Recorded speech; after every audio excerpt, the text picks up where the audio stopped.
Eu quero compartilhar uma palavra de Deus com você. E durante o dia hoje, eu estava meditando. Tem nada mais gostoso do que você meditar na palavra de Deus. Nós vamos ao capítulo 14 do Evangelho de Jesus, escrito por Mateus.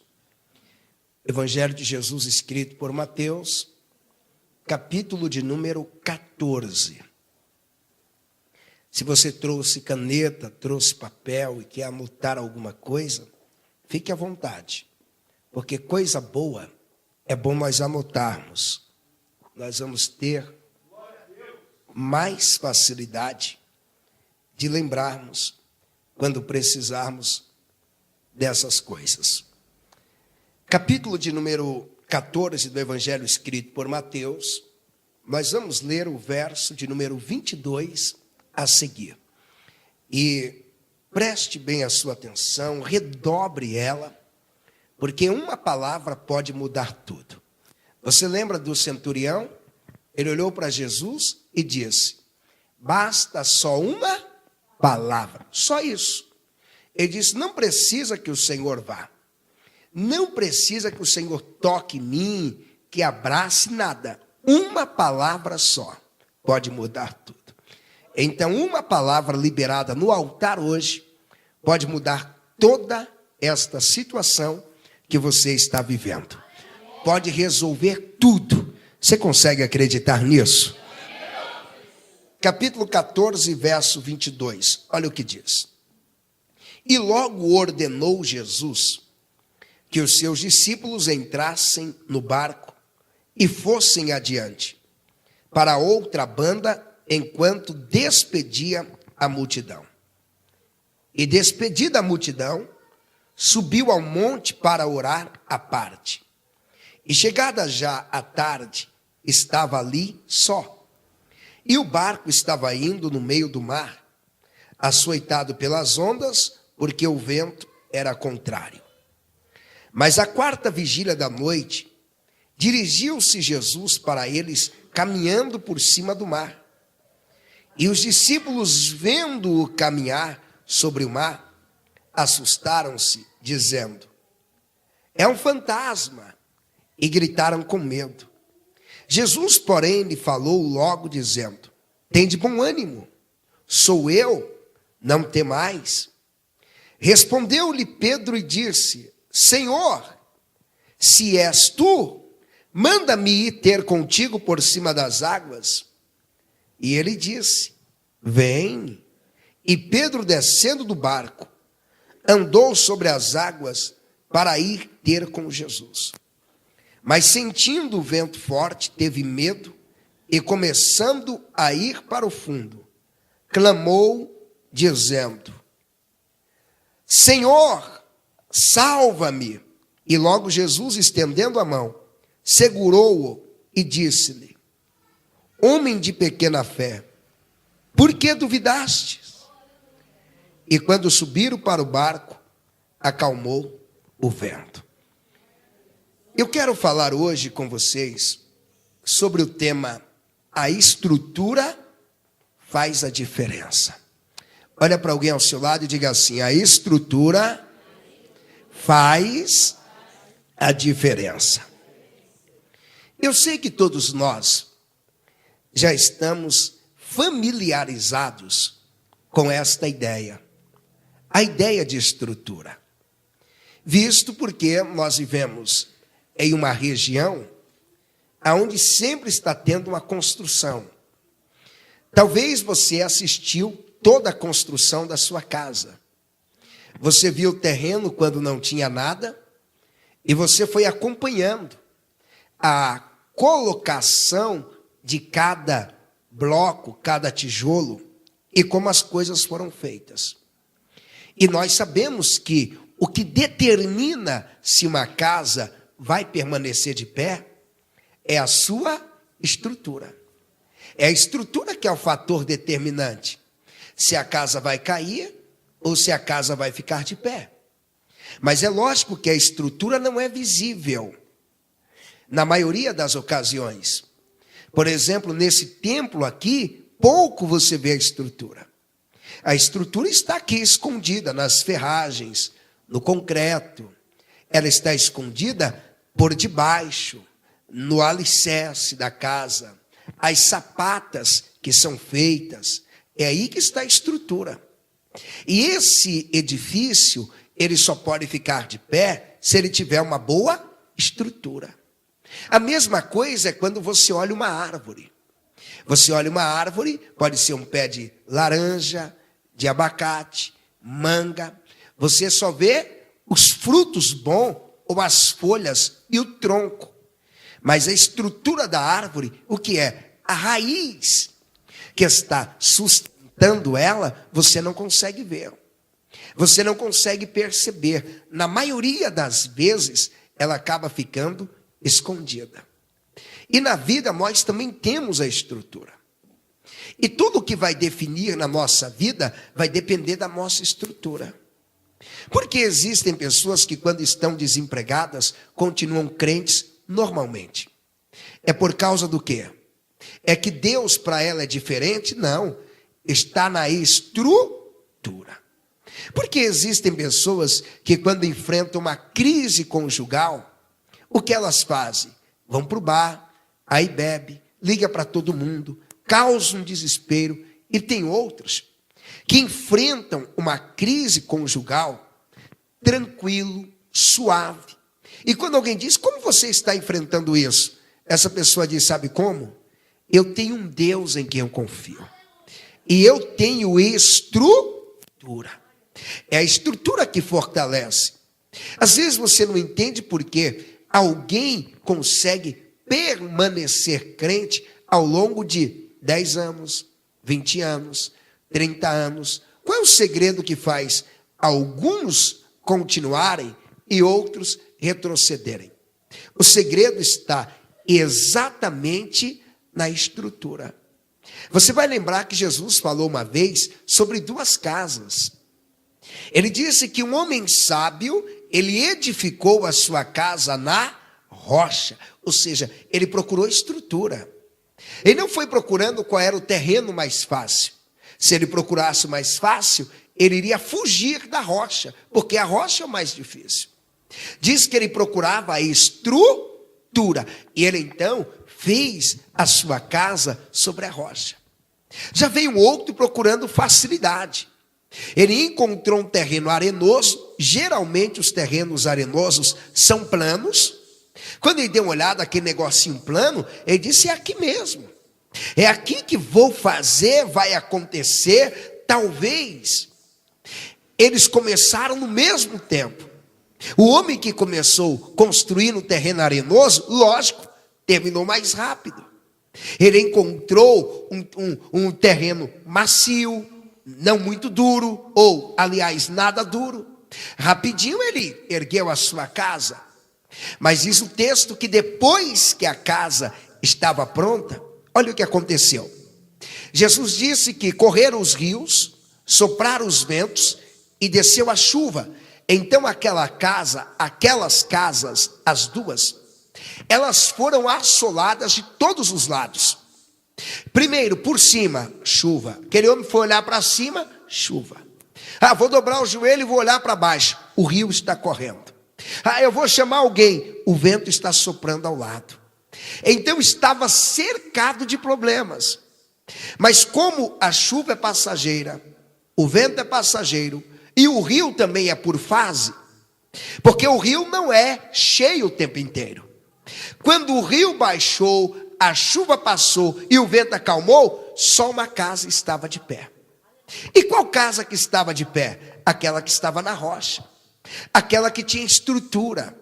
Então a estrutura faz toda a diferença.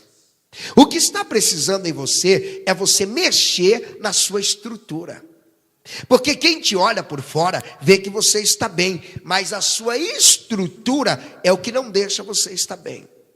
A sua estrutura frágil é o que te deixa sempre propenso à depressão, propenso a ser dominado pelas síndromes. síndrome do pânico, síndrome disso, síndrome de aquilo. Isso tudo tem a ver com a estrutura. A sua estrutura precisa ser forte. A sua estrutura precisa estar bem. Não é à toa que o Salmo 103, o verso 11, diz que Deus conhece a nossa estrutura. Ele sempre está atento à nossa estrutura. Você precisa se preocupar mais com a sua estrutura do que com aquela parte que aparece, a fachada. Mais com a estrutura do que um acabamento. O que adianta um acabamento bom e uma estrutura ruim? O que adianta um rosto maquiado bonito e um coração cheio de ódio? O que adianta um homem bem vestido, falando bem, e o seu coração dominado pelo medo? O que adianta alguém andar em um carrão todo chique, olha que imagem linda que está passando, mas porém dominado por tantos medos, que não consegue ter paz, não consegue ter estrutura, não consegue ter alegria. A sua estrutura, ela define. Por exemplo, olha uma bola e uma pedra. Se você pegar a bola e colocar a bola na água, a bola vai fazer o quê? Flutuar. Ela não afunda. E se você conseguir puxar ela para baixo, na primeira chance que ela tiver, ela vai subir. É inevitável. Se você pegar uma pedra e colocar a pedra na água, sabe o que vai acontecer? Vai afundar.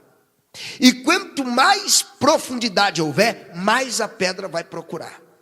Pastor, e se eu pegar a pedra e colocar ela em cima de uma boia? Quando ela cair da boia, ela afunda.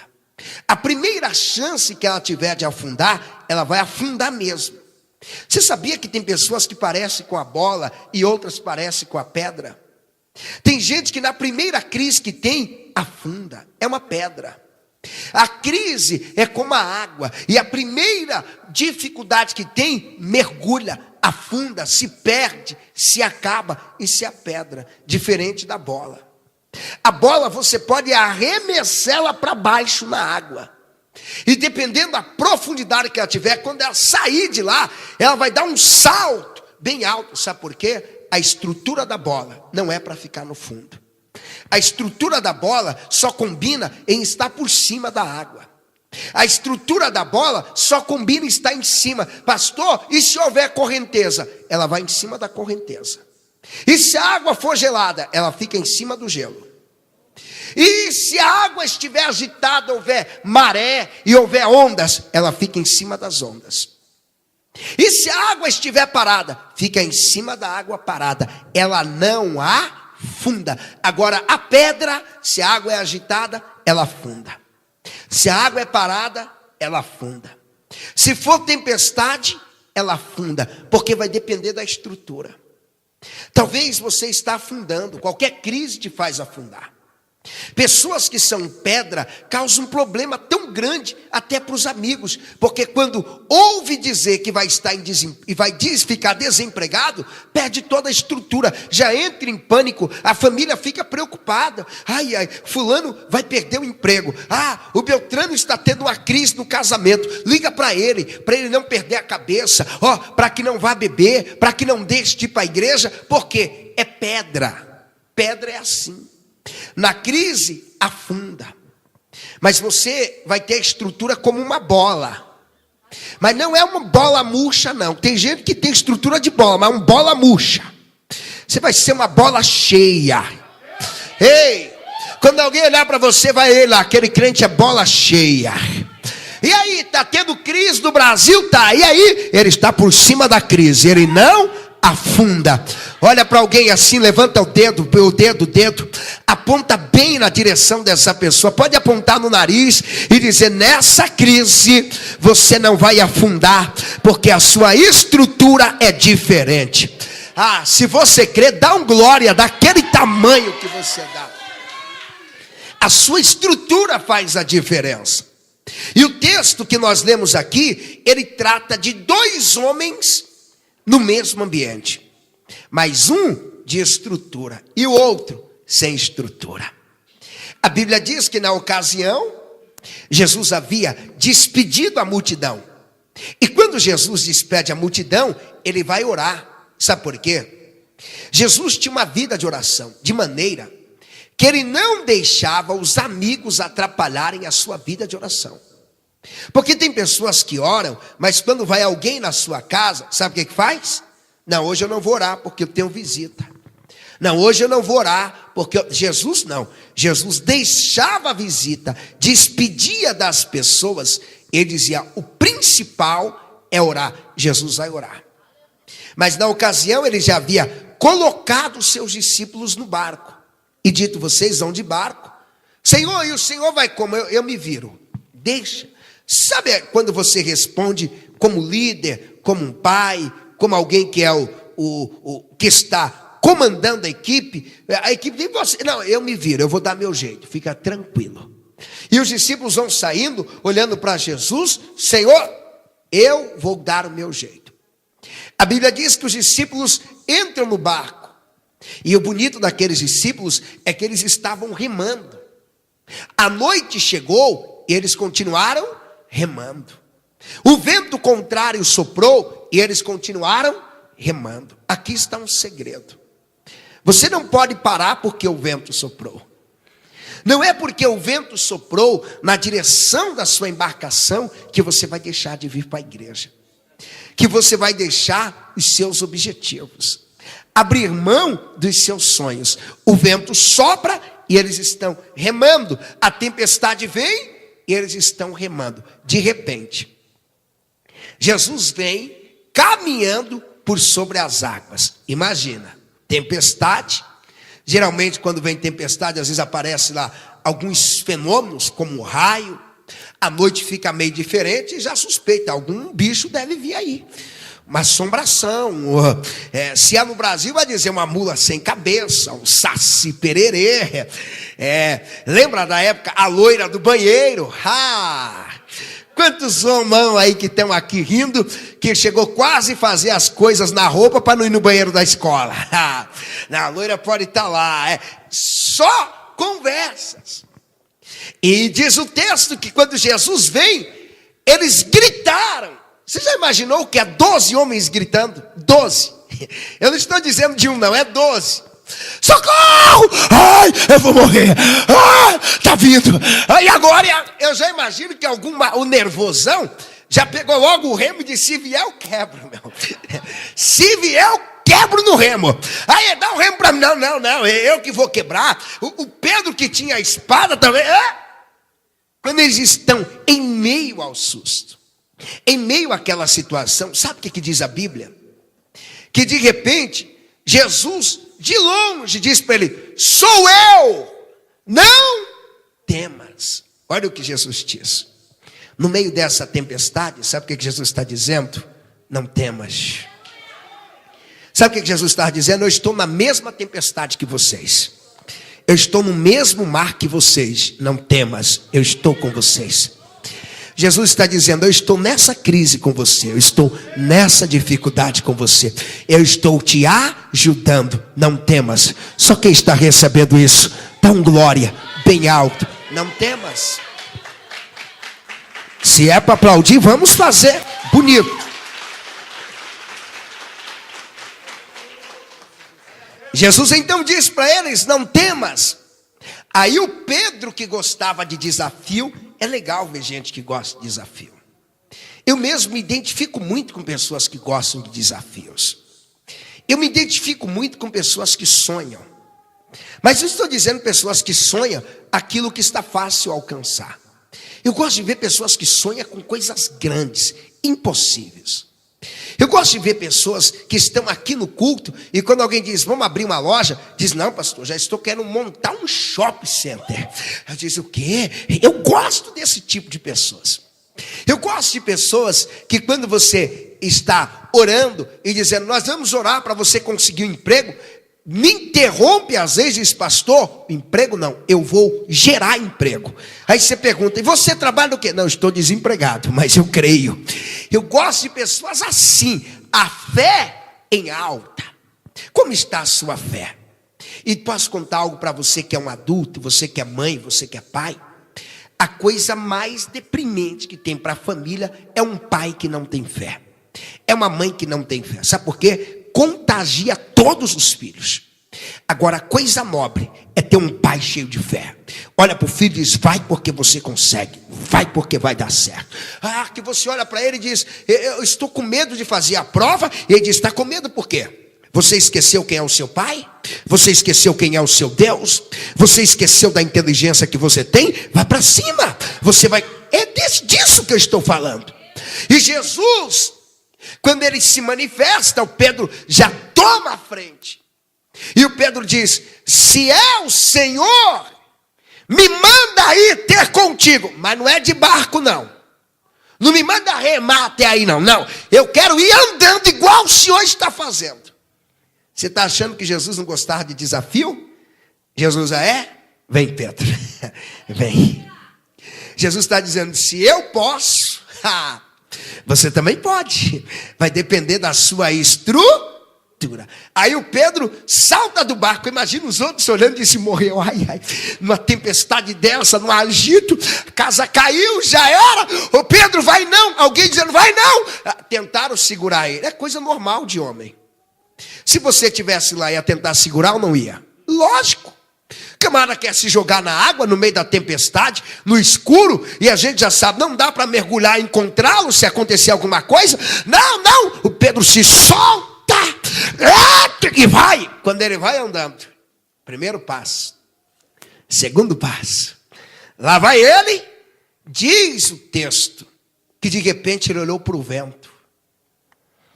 Ele tirou os olhos de Jesus e olhou para o vento. E quando ele olha para o vento, ele começou a se afundar. Ele começa a afundar, porque ele sente o vento, dá atenção para o vento. E quando ele está afundando, ele clama por socorro, mas ele é inteligente até afundando. Porque tem gente que não tem inteligência em nada, já viu? Tem gente que quando ganha dinheiro não tem inteligência. Quando não tem dinheiro, não tem inteligência. Se está por cima, não tem inteligência. E se está por baixo, também não tem inteligência. Quando Pedro vai afundando, não pensa que ele tenta nadar, não. Ele poderia dizer: eu vou tentar nadar. Eu vou disfarçar que eu quis mergulhar. Nada. Humildade. Ele gritou: Senhor, salva-me, socorre, eu não quero afundar. Ele interrompeu o grande problema antes de ser consumado. Ei, não espere se afundar para pedir ajuda. Não espere a família acabar para você procurar alguém. Não espere a empresa falir para você buscar orientação. Não espere que os seus 2 pés cheguem ao mundo para você pedir oração. Não espere que a sua fé venha morrer para você chamar por alguém para ressuscitá-la. Não. Percebeu que um pé já está lá, começa a clamar: socorro, Senhor, eu estou quase desviando, me ajuda. Percebeu que a fé está morrendo? Diz: Senhor, minha fé está começando a dar os suspiros do desespero e da morte. Senhor, me ajuda, socorre. Jesus vai e socorre Pedro. Pega Pedro pela mão, e quando Jesus pega, Jesus olha para ele e diz: por que duvidastes? O segredo de andar por cima da água não é a estrutura física. Jesus fala da outra estrutura que ninguém está vendo. O segredo, Pedro, que fez você afundar é porque faltou fé. Ele não disse faltou roupa bonita. Ele não disse faltou habilidades. Ele não disse faltou estratégia. Faltou fé. Faltou estrutura lá no seu interior. Não é boas ideias que te faltaram. Faltou estrutura. Porque tem pessoas afundando. Está precisando de estrutura. E esta noite, deixa eu liberar uma palavra de Deus para a tua vida. Deus vai mexer na sua estrutura. Eu vou continuar profetizando esta palavra. A sua estrutura vai ser tão forte que se levantar 1000 demônios vai cair ao teu lado. E se vier 10.000 demônios vai cair à tua direita. A sua estrutura vai ser tão forte que ainda que te apedrejarem, você fará como Estevão: olharei para cima, eu vejo os céus abertos, a sua estrutura vai ser tão forte que você vai servir a Deus incondicionalmente. Quem crê nisso, dá um grito de glória maior dessa noite.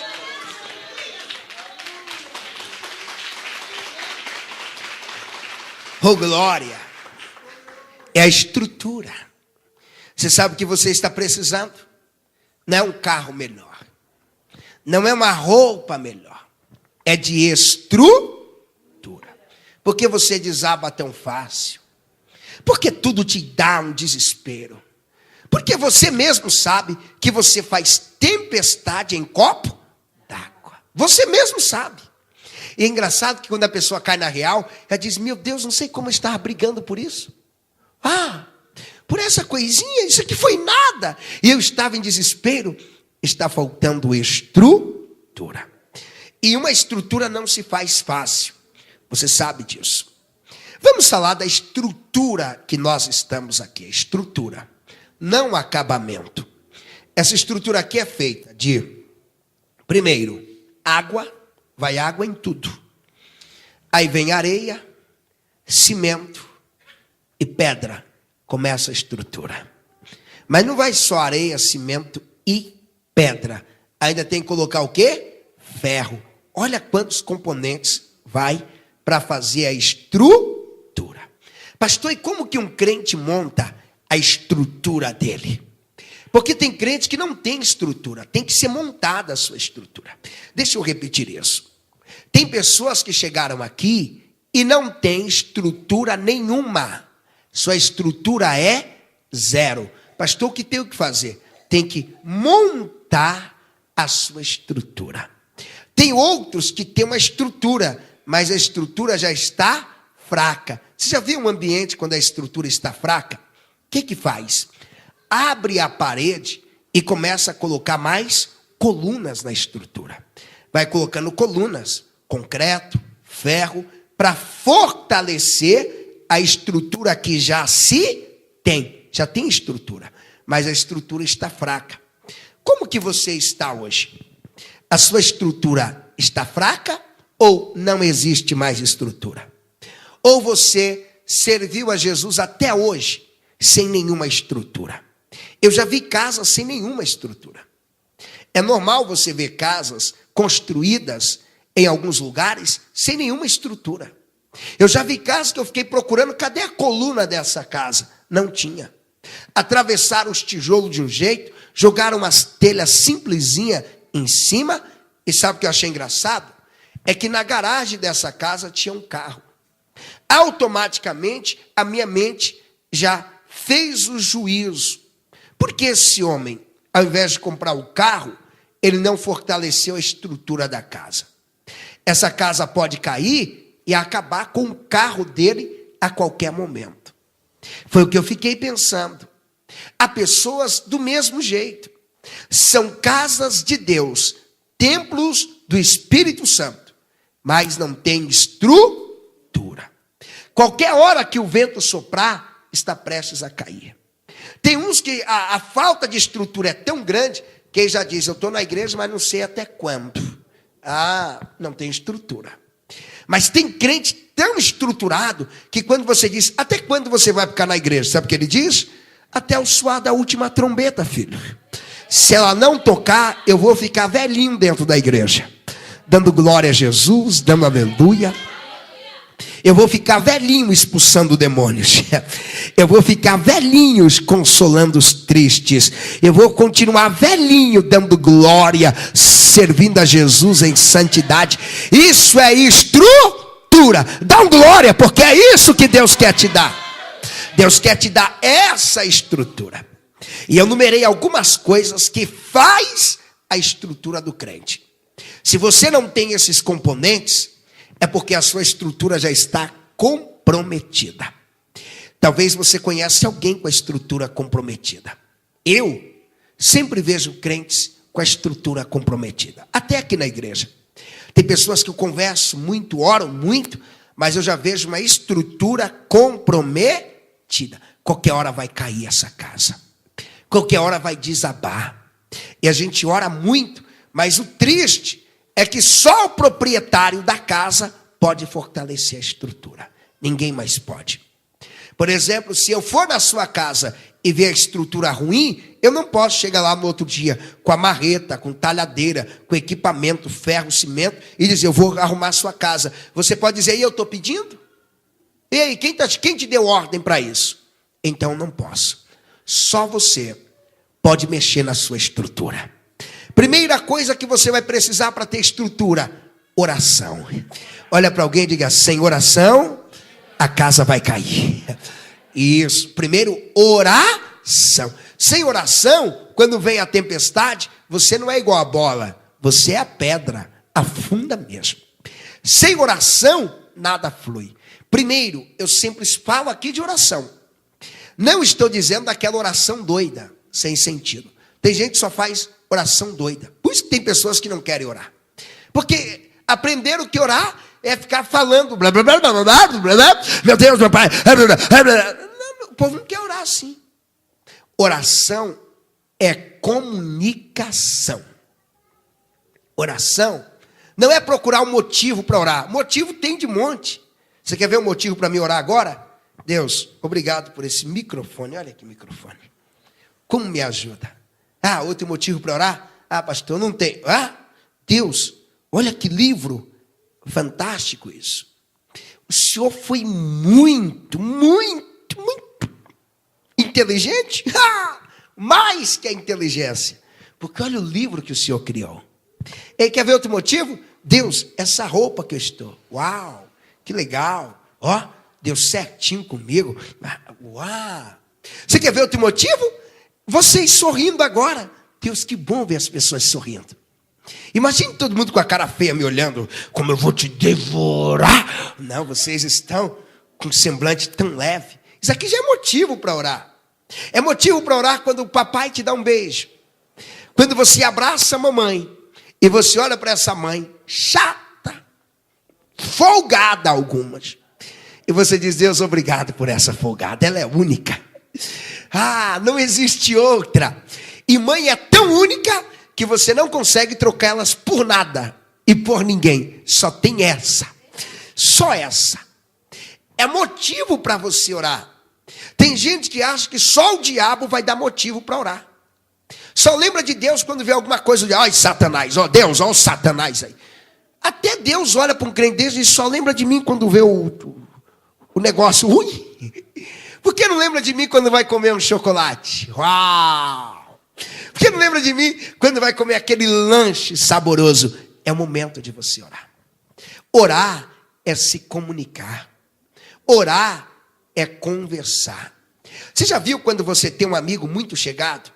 Às vezes você vê um carro legal, você tira uma foto e manda para ele. Quem já fez isso? Orar é do mesmo jeito. Orar é você ver um negocinho tão... E alguém diz que bobagem, um carro desse, mas sabe, meu amigo gosta. Ei, orar é você falar com Deus de coisas que aparentemente são insignificantes. Porque conversas de amigos, a gente fala de coisas que parecem ser insignificantes para outros, mas para quem é amigo, não é. Tudo é 10. Tudo que a sua amiga fala é legal. E quando não é legal, você dá um jeito e faz ficar legal. Ei, com Deus é a mesma coisa. Comunicar. Posso fazer uma pergunta? Vou fazer uma pergunta para você. Como está a sua comunicação com Deus? É normal você ver pessoas dizendo, pastor, eu estou muito feliz com Jesus. Será que Jesus pode falar o mesmo de você? Será que Jesus poderia olhar e dizer, eu estou tão feliz com você? Olha, eu estou tão feliz com a maneira que você age quando passa aquela pire por perto. E eu estou tão feliz que você nem tchum para ela. Estou tão feliz. Será que Jesus pode falar isso para você? Será que Jesus pode falar para você, mulher? Estou tão feliz com você porque quando passa aquele jomão, você nem tchum. Estou tão feliz com você. Que você está tão satisfeita com o que eu te dei. Será que Jesus pode olhar para você e dizer, estou tão feliz por você, porque você não tem inveja de ninguém, você é curado, você reflete a minha natureza, você reflete os meus atributos. reflete em você. Será que Jesus poderia dizer isso para você? Será? Precisa orar. Orar é comunicação. Segunda coisa que forma a estrutura, jejum. Não pensa que o jejum é só ficar sem comer. Eu desafiei homens da igreja hoje a jejuarem. Deixa eu perguntar, quem jejuou aqui? Quem jejuou? Atendeu. Olha aí, alguns entraram no desafio. Nós jejuamos. Jejuar não é só ficar sem comer, é muito mais. Quando você é capaz de jejuar, você está dizendo que você é alguém que consegue se governar. Olha que lindo. Porque quem não consegue jejuar já está na cara, isso aí não vai conseguir se governar. É perigoso, porque não consegue ter controle sobre as coisas. Jejum reflete que o fruto do Espírito está em você. Que fruto? O fruto do Espírito, que está no livro de Gálatas. Temperança, tem um domínio próprio. A ansiedade brada para você comer e você não. Às vezes a geladeira te chama e você, não vou. Vou não, posso não, quero ir, mas não. Eu tenho um compromisso. Eu estou num jejum. Olha tanta coisa que o jejum mostra. A sua disciplina, o seu comportamento bom. Então, para fazer uma estrutura inabalável, ou uma estrutura que mesmo que abala não venha a cair, tem que ter jejum. Então, já vou desafiar essa semana. Nós já vamos jejuar antes que a semana termine no sábado. Dá tempo de você jejuar. Dá tempo de você fortalecer a sua estrutura, de maneira que você vai permanecer de pé, dando glória. Terceira coisa que vai fortalecer a sua estrutura, leitura bíblica. Pega a sua Bíblia, quem trouxe? Pega a sua Bíblia. Eu gostaria que você levantasse a sua Bíblia assim, ó, e dissesse: Senhor Jesus, obrigado por esta palavra.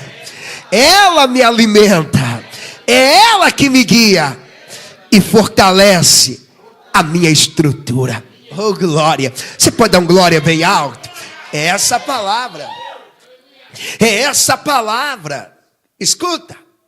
Quando nós compramos um aparelho, vou dar um exemplo, pode ser um teclado como esse. Junto com o teclado vem o manual de funcionamento. Quando você compra um celular, também vem o manual. Vem ou não vem? Vem. Quem lê o manual até o fim? Quase ninguém lê. É por isso que as pessoas não querem ler a Bíblia, já estão acostumadas a não ler. Pastor, e a Bíblia é o quê? É o seu manual. Quer saber como uma mulher funciona? Leia a Bíblia. Quer saber como o homem funciona? Leia a Bíblia. Quer saber o que dá saúde para um homem? Leia a Bíblia. Quer saber o que faz o homem vencer o diabo? Leia a Bíblia. Quer saber os defeitos que um homem pode ter na juventude? Leia a Bíblia. Quer saber como ele é na maturidade? Leia a Bíblia. Quer saber quando ele é quando fica velhinho, mais crente? Leia a Bíblia. Você quer saber o que dá vitória para o homem? Leia a Bíblia. Você quer saber o que adoece ele? Leia a Bíblia. Isso daqui é um manual. É um manual. Quer saber como chega ao céu? Leia a Bíblia. O homem pode te ensinar a chegar na lua através da NASA. Agora, chegar no céu não tem acordo. É só com a Bíblia. É só com a Bíblia. Leia a Bíblia. A Bíblia é um manual. E é um manual tão forte. Você sabe quando foi que Deus começou a guiar o homem através de livro? Deus não fazia isso. Deus guiava o seu povo falando. Leia a Bíblia, você vai ver que até Moisés, Deus guiava falando. Deus descia e falava: Moisés, você vai seguir nessa direção. Moisés, você vai para cá, você vai para lá. Chegou a hora que Deus decidiu o seguinte. Deus decidiu que iria falar com o homem através de um livro. Pastor, e Deus fez? Fez. Com quem? Josué. Quando Deus levantou Josué, Deus parou de vir descer e falar tudo para o homem. Pastor, isso ficou pior? Nada, ficou melhor. Porque começou a incentivar o homem a ler. Deus olhou para Josué e disse: não aparte da tua boca o livro desta lei. Medita nele de dia e de noite. É ele que vai fazer você prosperar. Sabe que livro era esse? Só um pedacinho da Bíblia que tinha na época. Se aquele pedacinho ia fazer Josué prosperar, imagina tendo o livro completo como temos hoje. Se eu fosse você, eu dava um glória maior que esse. A palavra de Deus vai te dar estrutura. Quando eu falo a palavra de Deus, eu não estou dizendo um pedacinho de palavra. Eu não estou dizendo daquela caixinha de promessa dos preguiçosos. Tira uma palavra aí para mim. Ai, que bom. Está com a vida toda torta, bagunçada, mas ali só tem Salmo 23, 121, Isaías 43 e 13. Aí só tem coisa boa. Agora, pega a palavra inteira que te confronta, que te molda. Ei, tem dias que a palavra bate em mim e eu grito, ai, mas é a palavra. Dói, mas é a palavra. Essa palavra dá estrutura. Crente que só vai atrás de revelação, não tem estrutura. Crente que tudo que acontece, eu vou ligar para fulano orar por mim, Beltrano orar por mim. Crente que só vive de igreja em igreja, campanha em campanha, não tem estrutura. Pastor, quem tem estrutura é o que lê a palavra.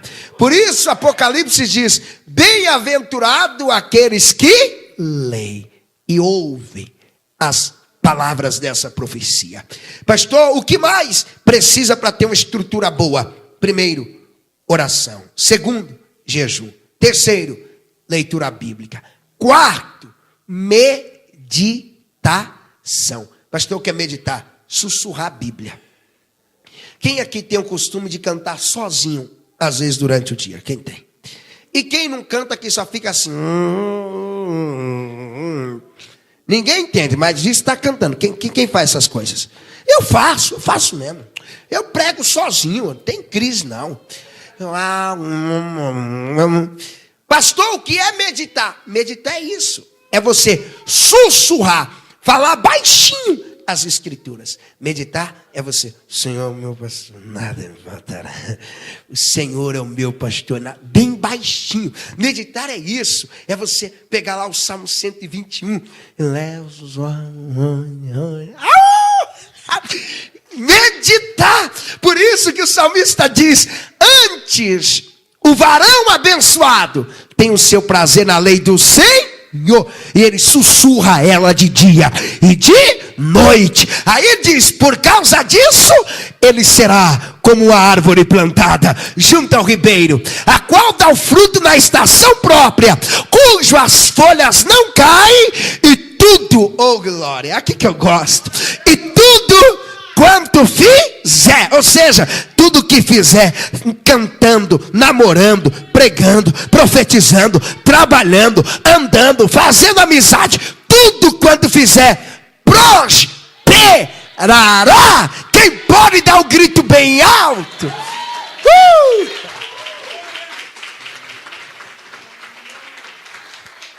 Olha para alguém ao seu lado e pergunta como está a sua estrutura. Como está? Pergunta, tem meditação aí? Tem. A sua estrutura está cheia de funk. Uau! E desce, sobe. Está cheia de rap. A sua estrutura está cheia de novela. Quando você está meditando em alguma coisa, é dizendo, hoje ele vai pegar ela e vai fazer assim com ela. Alguém diz, o que é isso? Não, é a novela. Como está a sua estrutura? Tem palavra de Deus aí? Tem unção de Deus aí? Se tem, vai ter prosperidade. Lembrando que prosperidade não é só dinheiro no bolso. Prosperidade, casamento feliz, filhos obedientes. Prosperidade é ter paz na alma, alegria no espírito, boas amizades. Prosperidade é isso. Que adianta ter dinheiro e não ter amigos, e não ter família, e não ter ninguém? Isso não é prosperidade. Há uma frase que diz que existem pessoas que são tão pobres, tão pobres e tão pobres, que a única coisa que elas têm é o dinheiro. E são tão pobres. Prosperidade é muito mais do que dinheiro. E para nós encerrarmos, a estrutura fica boa e forte quando você tem o quê? Interpretação sábia. Pastor, o que é interpretação? é como você coloca aqui dentro, ou aqui dentro, as coisas que estão acontecendo aí fora. Você tem que entender que o que acontece aqui dentro é o que define as coisas. A água que detona o barco e que acaba com a embarcação, não é a água que está no mar, mas é a água que entra no barco. É aquela que entra dentro dele. Dependendo da quantidade que entrar, o barco afunda. Pastor, não é a água de fora? Não, é a de dentro. As coisas, redobre a atenção aqui, preste bem atenção. As coisas que podem te fazer afundar, não são as coisas lá fora, são o que acontece aqui dentro. Pastor, não é a perda do meu namorado, não. É como você interpreta essa perda. Como você interpreta? Como você reage? Tem gente que está chorando por perda, que Deus está dizendo, é livramento que eu estou te dando. E você não quer entender? É livramento. Não é perda. Tem gente que está achando que está perdendo e não está perdendo. É Deus dizendo, eu estou tirando. Porque isso te atrapalha. Isso está te impedindo. Como você vai interpretar? Tudo na vida.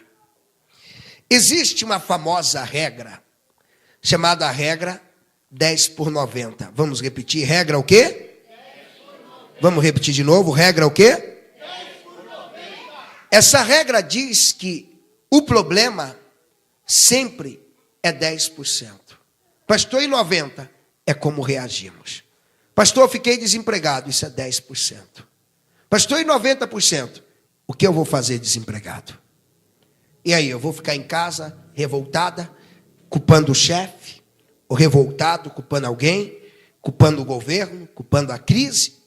Ou eu vou aproveitar que fui mandado embora do emprego, recebi um pouquinho mais de dinheiro, e vou fazer mais um curso.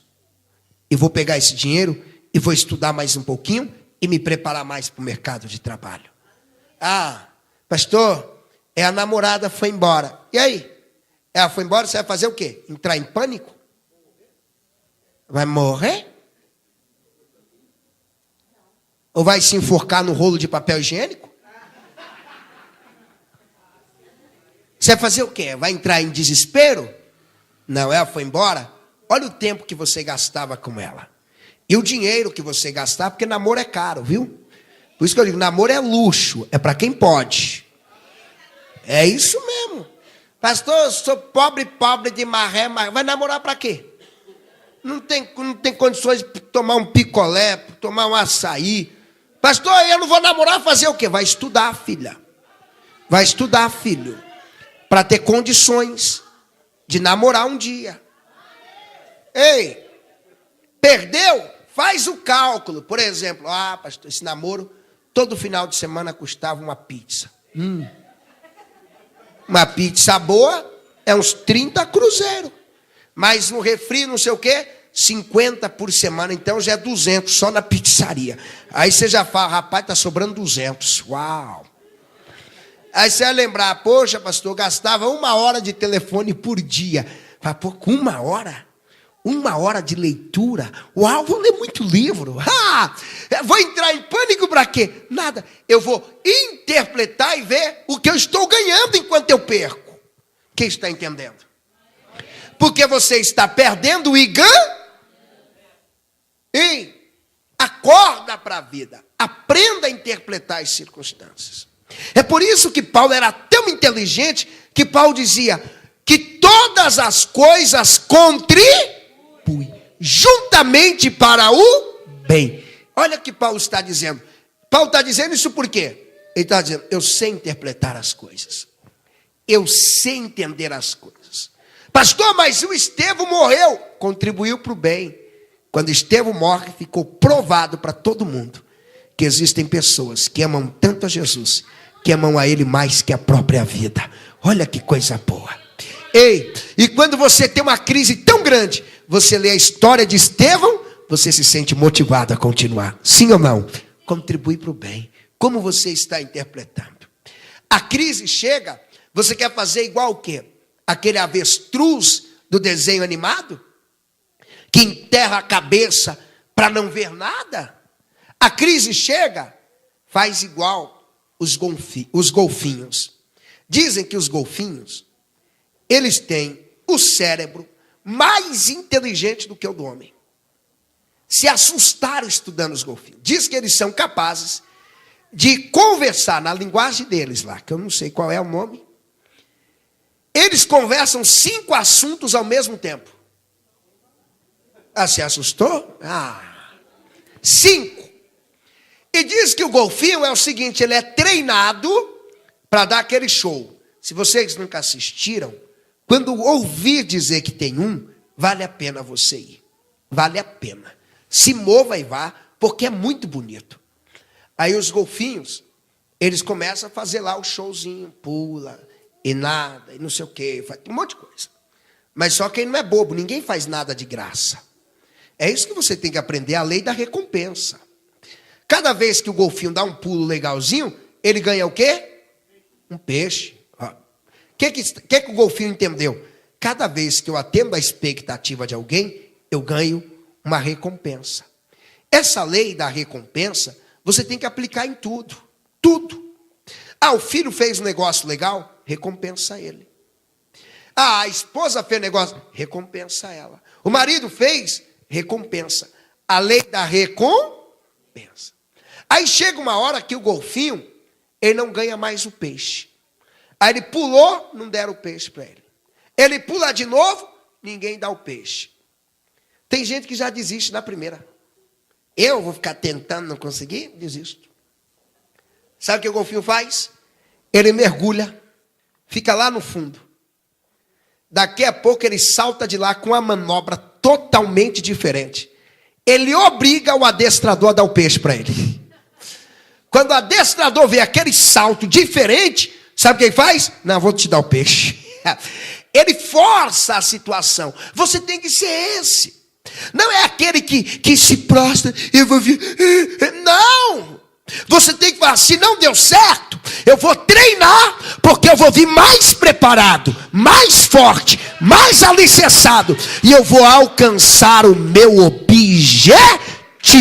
Tirou nota baixa na prova, não é para ir para casa, eu sou burra, eu sou burro, eu deveria ser orelhudo, eu sou aquele burrinho que anda com xureque. Não, tirou notas baixas, volte para casa, pega aquela mesma prova, dá uma olhada e diz, da próxima vez, da próxima vez, me espera, porque vai ser 10, vai ser 12, vai ser 15, ei, se prepara, sabe por quê?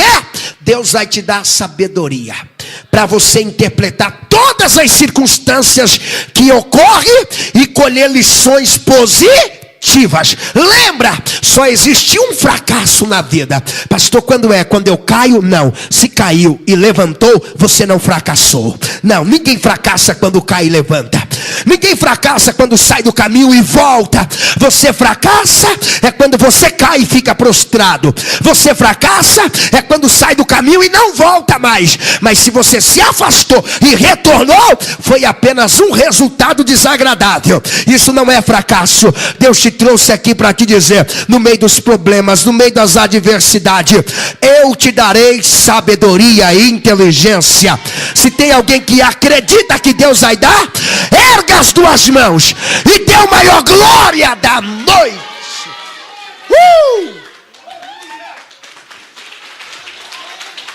Oh, glória! Eu quero que você fique de pé.